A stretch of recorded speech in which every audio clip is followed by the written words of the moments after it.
Go ahead and state your full name for the record. My name is Cherlyn Schaefer. Ms. Schaefer, how are you currently employed? I am employed as an EMT in the film industry, a medic. Can you just explain to the jury the situation, the connection between movie sets and medics? Is a medic always on a movie set, and if so, why? Usually, if it's a union show, a medic is always on set for the potential that there could be something dangerous that happens. But 99% of the time, we are in charge of making sure the actors, and not necessarily the actors, but the crew have sunscreen, bug spray, Advil, electrolytes. If it's hot out, we make sure everyone stays hydrated. If it's cold, we hand out hot hands. That's majority of it. If somebody gets a splinter or a cut, we take care of those as well. If somebody gets injured enough that they need to go to get stitches or be seen, we bandage them up, we send them off. And then we are in charge of the paperwork that goes with the production to make sure that the injury can be to go through workers' comp, so that it's not coming out of the crew or whoever's insurance. Okay. How long have you worked generally in the film industry? I started in the film industry in 2008, or I'm sorry, 2009. Okay. And how long have you worked as a medic in the film industry? Since 2014. And can you summarize for the jury what your medical training consisted of that allowed you to be qualified for this position? I'm a licensed EMT. All right.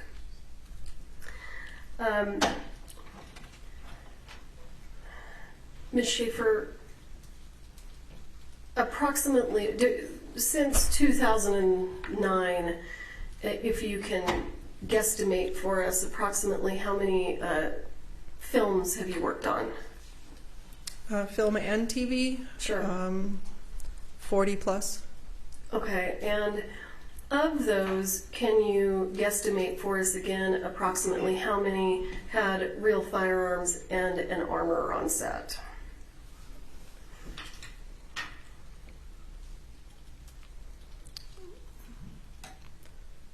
Maybe 10, 12.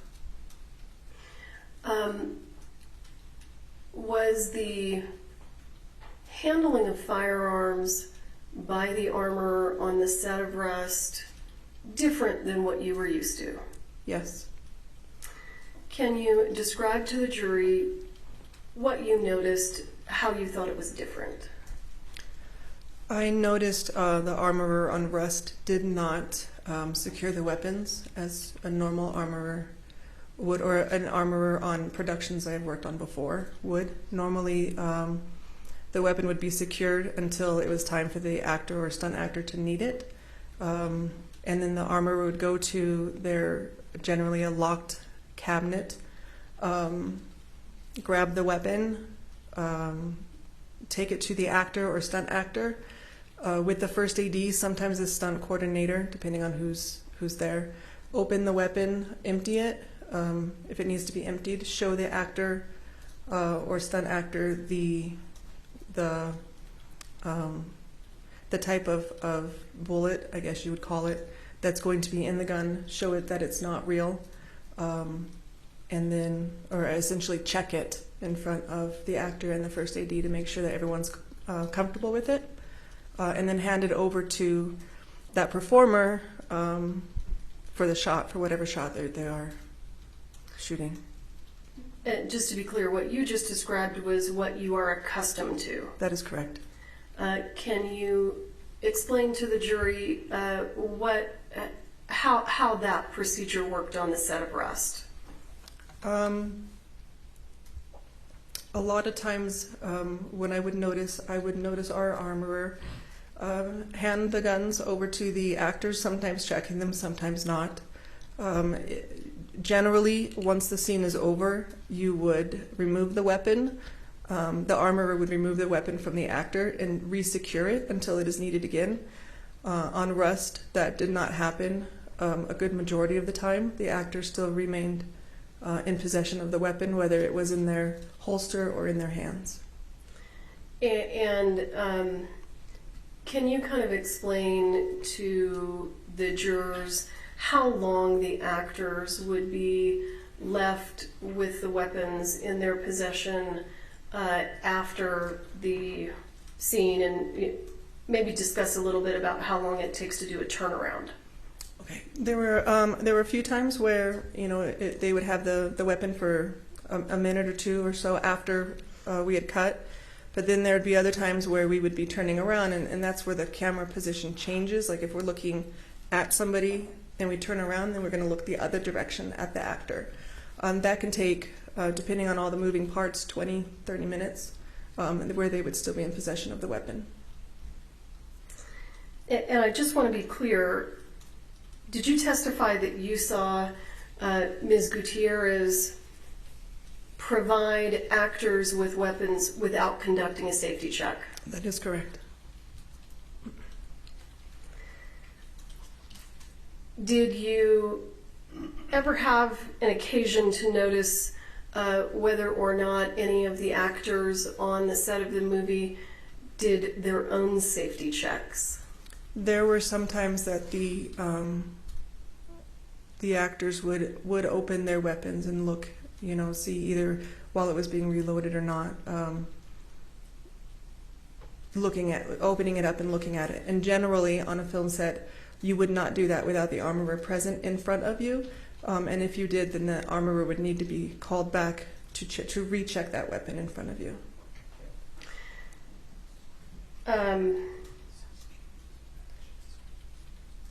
So when the actors would do their own safety checks, was Ms. Gutierrez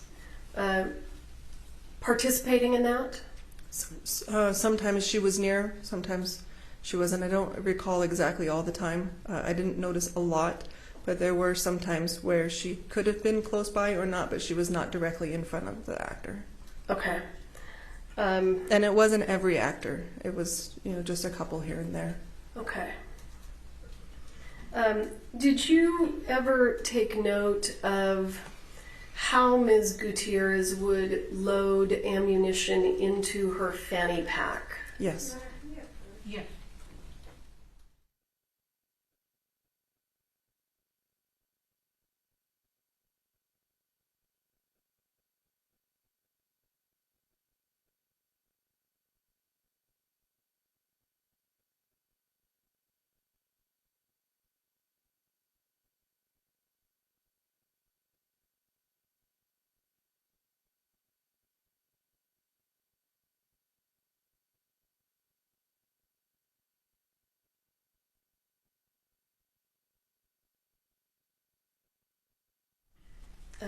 Ms. Schaefer, do you recall the question? Could you repeat it again, please?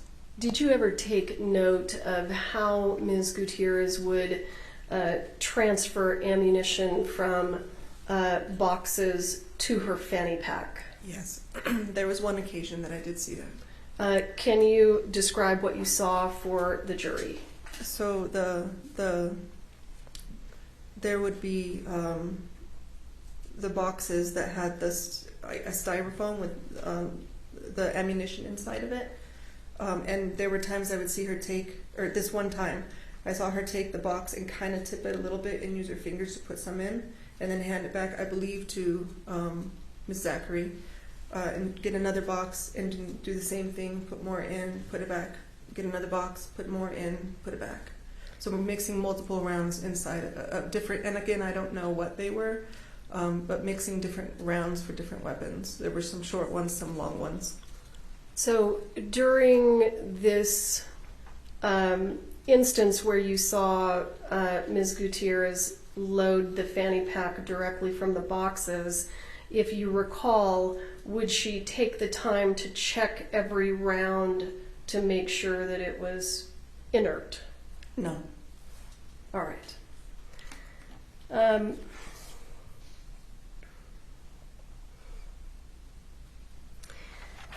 In your experience in the film industry, does the armor always stay with the firearm? Yes.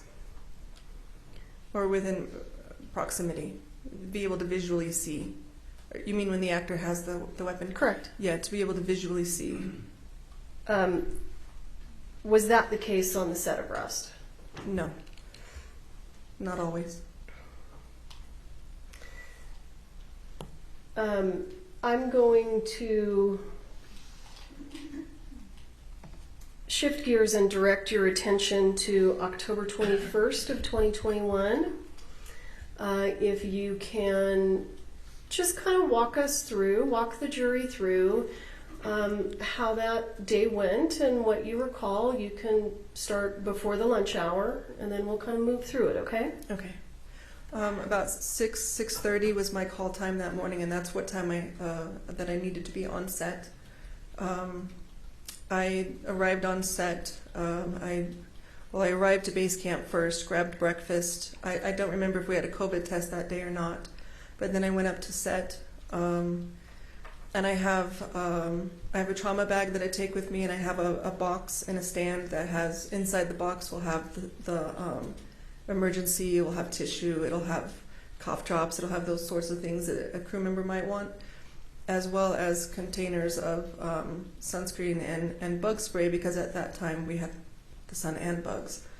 So I went and I set my stuff down at the middle of the town, and on the radio there was a little bit of noise about the camera department being behind schedule, and I had asked somebody, I'm not sure who, one of our one of our other ADs or one of our PAs on set, production assistants on set. I had asked what was going on, and they had said that the camera department was not ready to go, and wouldn't be ready to go on time. I generally am friends with the majority of everybody on set. I've worked with everybody a lot, and so I went over to where the camera truck was to kind of see if I could see what was going on or talk to anybody about what was going on, because I knew that they had had some issues with the production. And I noticed that they were packing up all their equipment. So I watched them do that for a little while, but then I had to go back to setting everything else up that I had to set up. And at some point in time, our first AD, Dave Halls, had called for a safety meeting that morning, which was rare.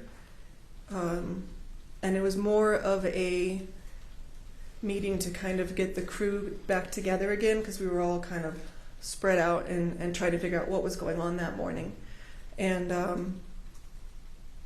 so he in the safety meeting, he just said that we were going to have I'm assuming, okay, sorry. I can say what it is.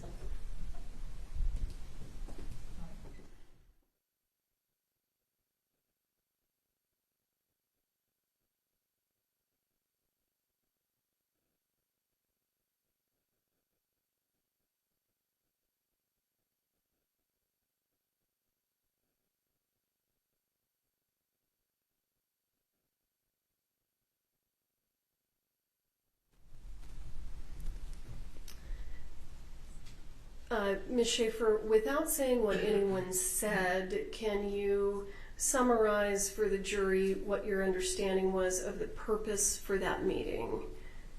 The purpose of that meeting was to get the crew back together as we were scattered, to try to get the day started. We were already so far behind with the camera crew leaving. And when scenes are being filmed on the set, are you present every time a scene is being filmed? 95% of the time, unless I need to use the restroom or something. Okay. Were scenes being filmed that morning before lunch? Yes. And were you present for those? Yes. Do you recall if any of those scenes involved the use of firearms? I'm not sure about the first scene. I don't remember what we shot. The second part was before lunch, right after we moved up to the church. We had a scene I'd like to say that used weapons, I'm not 100% sure. Okay. Did you, during that scene, did you see any of the handoff of the weapon from the armorer to the actor? I did not. Okay. And then at some point, do you go to lunch? Yes. And when lunch is over, tell us what happens. After lunch, I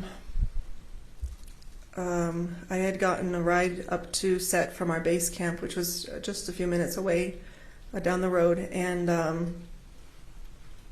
I had walked from where they drop us off up to where the church is, and was waiting for the rest of the crew and the rest of the departments to get to set as well. And so I sat down on the end of a tailgate that was nearby. I believe it was electric truck, but I'm not positive. Okay. Tell us what happened after that.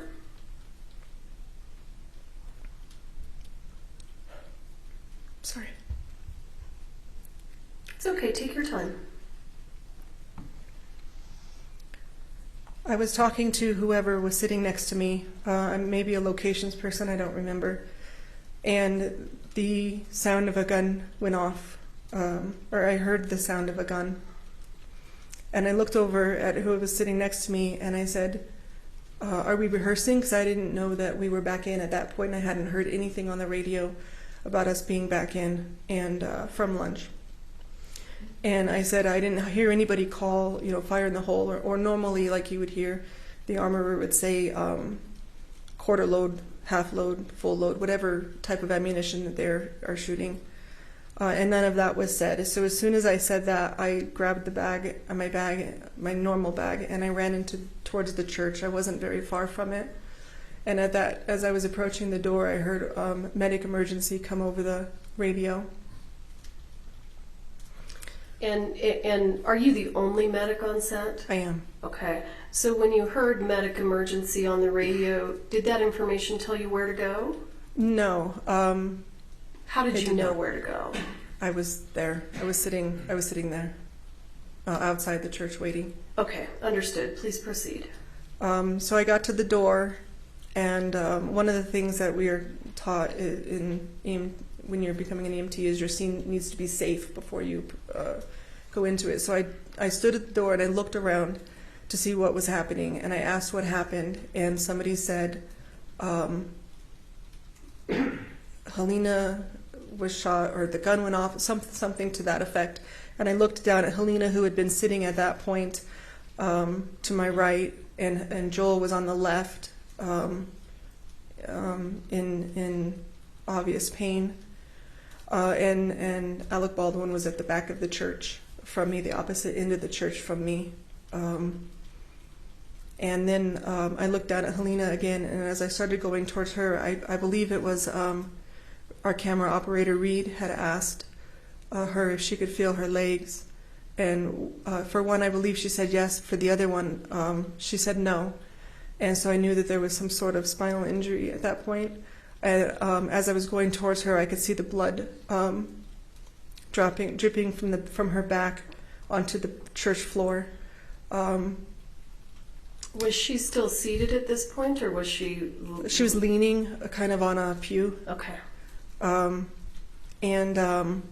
in my smaller bag, I carry trauma shears, and so I started cutting up the back of her jacket to try to find where she was bleeding from. And at some point in time, I believe it was Ann Shim, our second AD, asked me if there's anything that I needed or she could do for me. And before that, I'm sorry, I called out on the radio for somebody to call 911. We would need an ambulance. And Ann then asked me if I needed anything, and I asked her to get me my bigger trauma bag, because that's where I keep my trauma-related items. And she did, and I asked her to also call Matt Hemmer, who's one of our electricians. I asked her to call him because he had some previous military experience medically, and he was one of the people I knew I could get up there to help me. Being the only medic and 2 patients is not easy. And so I had him just take over for Joel while I tended to Halyna.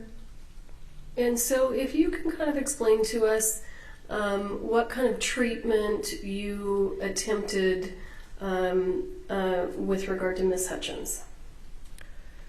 When I cut up the front of her, or the back of her jacket, I'm sorry, I grabbed some gauze and I put it on the one hole that I could find at that point. And I asked, at that point, I believe it was Reed was next to me. I gave him a glove and I asked him to hold that gauze there. And sometime in the meantime, we had moved the pews, or the guys had moved the pews away and laid her down. And I went to the front of her to cut up the front of her shirt, to the chest area, to try to find the other hole, knowing that Joel had been shot. I knew that it was a through and through, or in one side out the other. You already suspected that it was a through and through? Yes, because Okay. because of the way that Joel was screaming in pain. I knew he had likely, whatever had gone through her had gone into him as well. Okay, please proceed. So I cut up the front and I could not find an entrance wound, and so I had to keep looking until I found the other wound. I didn't know what was entrance and what was exit at that point. And when I did, I grabbed another gauze that I have and I put it there to apply pressure. And I'm not sure at what point. I think I asked Serge or somebody else who was nearby to hold that and apply pressure while I went and grabbed oxygen. Okay, and so give us just a little bit of information about your oxygen apparatus and what you did with that. It's in my main bag, so I grabbed my main bag and pulled it over, and it's a non-rebreather, so it's the mask that goes over the face, and it has a bag at the bottom that inflates, and so the oxygen is delivered that way through the mask. It's got the things that go around the back of the head, hold the mask on. Okay, and just to be clear, we heard some testimony earlier in the trial about Ms. Hutchins being intubated. Did you have anything to do with that process? I did not. Okay. Go ahead and proceed. So I put oxygen on her, and I called back to the ambulance. On the radio. I'm sorry. I called back on the radio to make sure to have somebody call back, or whoever was communicating with 911, that we would need 2 ambulances and a bird at that point, because I knew Joel would need an ambulance and she was going to need a helicopter. You already knew she was going to need a helicopter. With that kind of trauma, yes.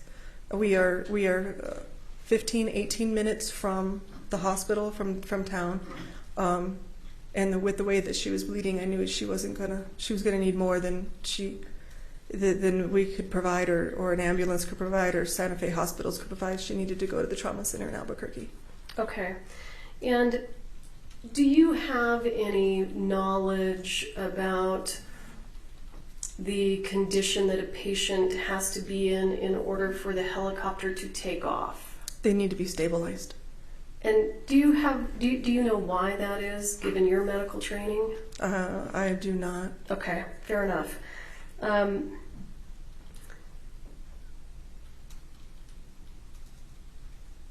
After you called for 2 ambulances and a helicopter, what did you do at that point in time? I just continued.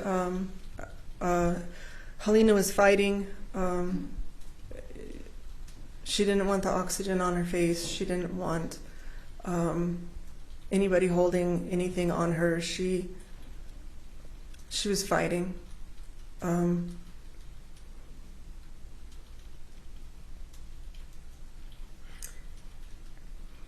And Serge was there too. Were you, after we understand that you were providing oxygen and that Ms. Hutchins was struggling with that, was there anything else that happened other than that before paramedics arrived and took over that you can recall?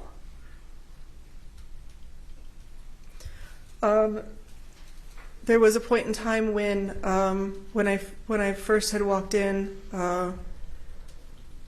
there were still people inside, and so I had said to whoever was there, AD-wise, to remove anybody that was in the church that didn't need to be there. If they weren't some of the people that I had asked to help, then they needed to be removed, Alec being one of them. He was still in the church. shortly after I got in there. Sorry, I'm bouncing backwards a little bit. No, it's okay. So you asked an assistant director to do that for you? I believe either assistant director or PA, somebody. And a PA is a production assistant? Production assistant, which is when you're first trying to get in the union as a in their union as an AD, you have to become a PA first, and you have to have so many days of PA work that you submit to the union before you can start as the next. I believe it's the second is the. Okay, all right, understood. So whoever it was that you spoke to and you asked them to remove Mr. Baldwin and any other unnecessary people, did that person do that for you? Yes. Okay. And at some point, did paramedics arrive? Yes. Do you have any idea how long it took them to get there? It felt like forever. I believe, though, it was. I don't have an exact time. I believe 12, 15 minutes. Okay. And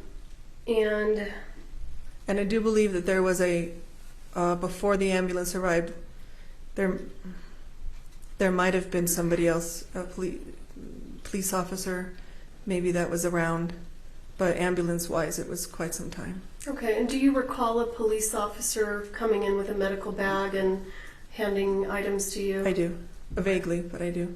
Okay. In your medical training, are you aware of the procedure that's done when a person is intubated, even though you didn't participate in that in this case? Yes. And are you aware that sometimes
okay, Ms. Schaefer, I'm not gonna finish that question. Thank you very much. I'll pass the witness. Cross exam.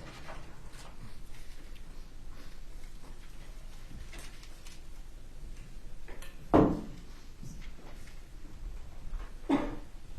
Ms. Schaefer. Hello. I want to start with this incident you talked about on direct with the ammunition and Ms. Gutierrez putting it into her fanny pack, okay? Okay. So first, you don't know the difference between blanks and dummies, right? I do not visually. Right. And is what you saw in that one instance Sarah Zachary bringing Hannah Gutierrez the different boxes of ammunition? She was next to Hannah. I'm not sure exactly where the boxes were staged. Right, but you saw Sarah bring her a box, and then Ms. Gutierrez take the rounds and put them in her fanny pack, right? Correct. Okay. And you don't know if Sarah had shaken those boxes before she brought, or those rounds before she brought them, right? I do not. Can metal prop guns that can't fire that can't fire, like replicas, like gun replicas, would those require safety checks?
Hey, Ms. Schaefer, you said you worked on several film sets before, right? Yes, ma'am. And you've given us testimony today about what you saw and safety checks and whatnot, right? Yes, ma'am. Do you know what a replica gun is? Can you? I can tell you. I would not know if somebody showed me put a plastic gun near me or one that could fire. So whichever way you were referring to replica, I do not know. Because I would consider that a prop gun versus something the armorer would be in charge of. So you are not. Did you just say you don't know the difference between a replica gun and a real gun? If I were not to see them, touch them in front of me, no, I would not. Are you aware whether a replica gun even requires safety checks? I'm confused by your words. Do you mean if you mean a rubber gun, that does not need safety checks. You would not check a rubber gun. But if it is a gun that you put ammunition of any kind in, whether it's dummy or, whatever other the quarter loads that they use, then those would need to be checked for safety. But a rubber gun would not. And you're saying that despite never working as an armorer before, right? That is correct. I am not an armorer. And you've never even worked in props as a props assistant, have you? I have not worked in props. That is not my craft. And have you ever worked on a set where there was actually a part-time armor? Part-time? No. Day players, yes, but not part-time. So who is in charge of the gun cart when the armor has to go to the restroom? That would, I've never been in that situation. If somebody needed, if the armorer was in the restroom, I would assume we would wait until the armorer was available to do their job. That would not be somebody for any other department that I am aware of. When you saw this incident with Sarah Zachary bringing Hannah this ammunition, and you saw Hannah, you said put it in a fanny pack, right? Correct. You don't know if those were blanks or dummies, do you? I do not. And were you aware that Ms. Gutierrez's fanny pack had multiple separators in it? I was not. I did not. I just saw her pouring them in. I did not see anything other than the pouring motion. And you don't follow Ms. Gutierrez or Sarah Zachary all day on set, do you? I do not. And you don't know if there are safety checks done that were out of your presence, do you? I do not. Is it true that you have filed a lawsuit against David Halls, PDQ, Seth Kinney, and Sarah Zachary, and Hannah Gutierrez? Yes, it is true. Among others, right? Correct. And in that lawsuit, you claim that you've been traumatized by the incident, right? Absolutely. And you are actually seeking money damages in that lawsuit for extreme emotional distress? That is correct. Did you in fact obtain a civil judgment against Sarah Zachary in that lawsuit for a sum of money? It has been entered into judgment, yes. And your case against Ms. Gutierrez, that's still pending, right? That is correct. Do you believe that your testimony here today is going to help you in your civil case against her? I'm not here for my civil case. I'm here for this case. I understand what you're here for, ma'am, but do you believe that your testimony here is going to help you in that case? I'm not thinking about that case. I'm thinking about the fact that had our armorer or our first AD done their jobs, we would not be here. A woman would not be dead. A mother would not be gone. And you filed a civil lawsuit over this Yes, for your damages correct. to get money. Not for money. It was not how it started. And you, ma'am, are an EMT basic or an EMT? What is your EMT training? EMT. There is an EMT, there's EMT advanced or advanced EMT, and there's paramedic. And you do have a certification, right? Yes, I do. Are you licensed through the state of New Mexico? I am, and the state of California, as well as National Registry. In fact, you also have medical experience working at a hospital for almost 3 years, That right? is correct. And that was in an overflow unit for the emergency room? We need to approach.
What is your experience?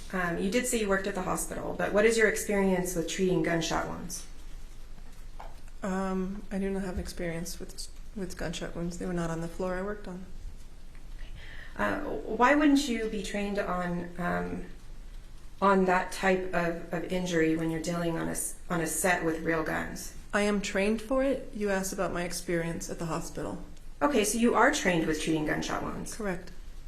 but you just don't have experience actually applying that training. Is that fair? Not in the hospital setting or outside of it, correct. You said on direct that you had 2 trauma bags. I have my normal bag, which has, it's a 96% bag. It's kind of like a walking Walgreens, but it has gauze in it and trauma shoes in case something else is needed until I get my main trauma bag. Did you have any equipment with you on that day specifically addressed to treating a gunshot wound? No, You didn't have chest seals? no. Did you have any IVs? I am not licensed to start IVs.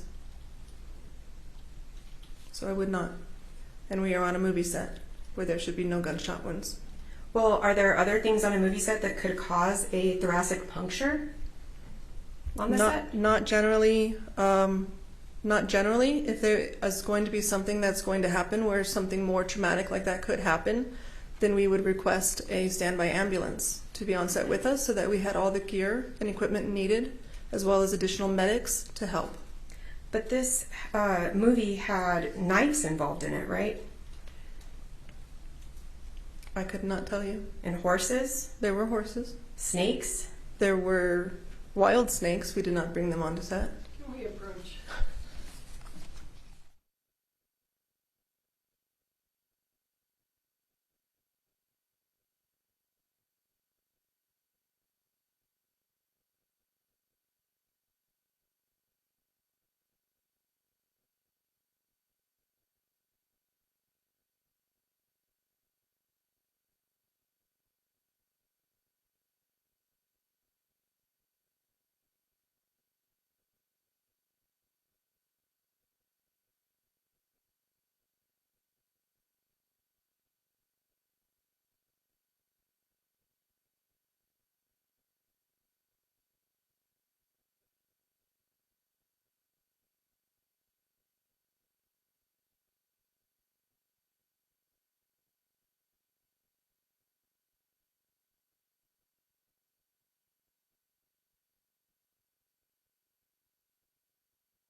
know who intubated Miss Hutchins?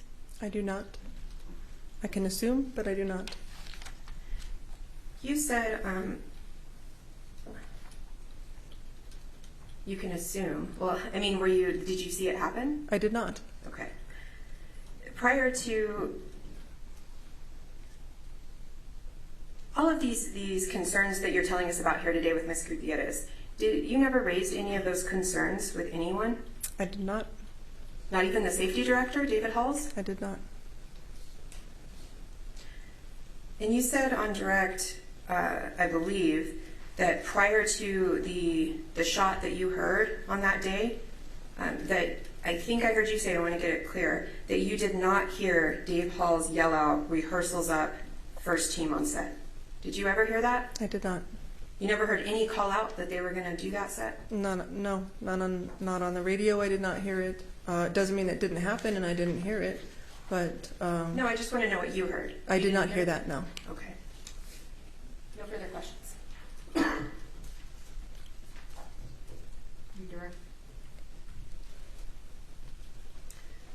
Ms. Schaefer, are chest seals and IVs customary for movie set medics? Chest seals, if you can get them, we'd not. It's not like we can go to a hospital and pick up equipment that or products that we would keep in our bags. Whatever we generally keep in our bags is something that we buy over the counter. There are ways to make chest seals, but they're not the most. They sometimes hurt more than help. IVs would be something that needs to be ordered, and if you do not have medical direction or a doctor that works at an ER that says yes, you can work to your scope of practice or your license level. If you don't have that, which most medics in New Mexico don't have, most medics don't have that medical direction, you are not allowed to do that outside of a hospital setting or outside of if you are employed by a EMS. Okay. And shifting gears, you were asked on cross-examination some questions about whether or not safety checks of ammunition would have taken place outside your presence. Do you recall that question? Yes. In your experience, are the safety checks of the ammunition done in the presence of the crew and the cast? Yes. Do you know if there's a reason for that? I'm not sure. Well, if a safety check of ammunition was done outside the presence of the cast and crew, would the cast and crew have knowledge as to the level of safety associated with that ammunition? Not if it was not done in front of them, no. But the cast and crew are all welcome to ask for it to happen. Okay. You were asked some questions about a civil lawsuit, and you were asked if you were testifying today because you thought it would help your civil lawsuit. Correct. And I think your response was, you didn't do it for money, that's not how it started. So I'd like you to, and then I think you got cut off. I'd like you to go ahead and finish that. The reason that I brought any kind of lawsuit to anybody in the beginnings is because I wanted change in our industry. I did not want something like this to be able to happen again to anybody else, to their families, to the crew that knows them as family. I wanted some sort of change to happen, some policy change, whether it be required to have a standby ambulance or it be required to have additional medics if there's going to be big stunts or big gunfire or anything that could potentially cause, somebody to become injured. I wanted that change in our industry because on that show there were roughly 75 crew. That is minimal compared to what I normally would have on set. I would have no less than 300 usually before I would be approved to have an additional medic to come and help me. That is just not okay. That is not okay. And being the only medic there with 2 patients, knowing my resources were not close enough to help in any significant way is what I wanted to change. And Have you suffered from extreme trauma as a result of this? Yes. Can I just expand? Sure. No, no, Jeff. Okay.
Let's proceed.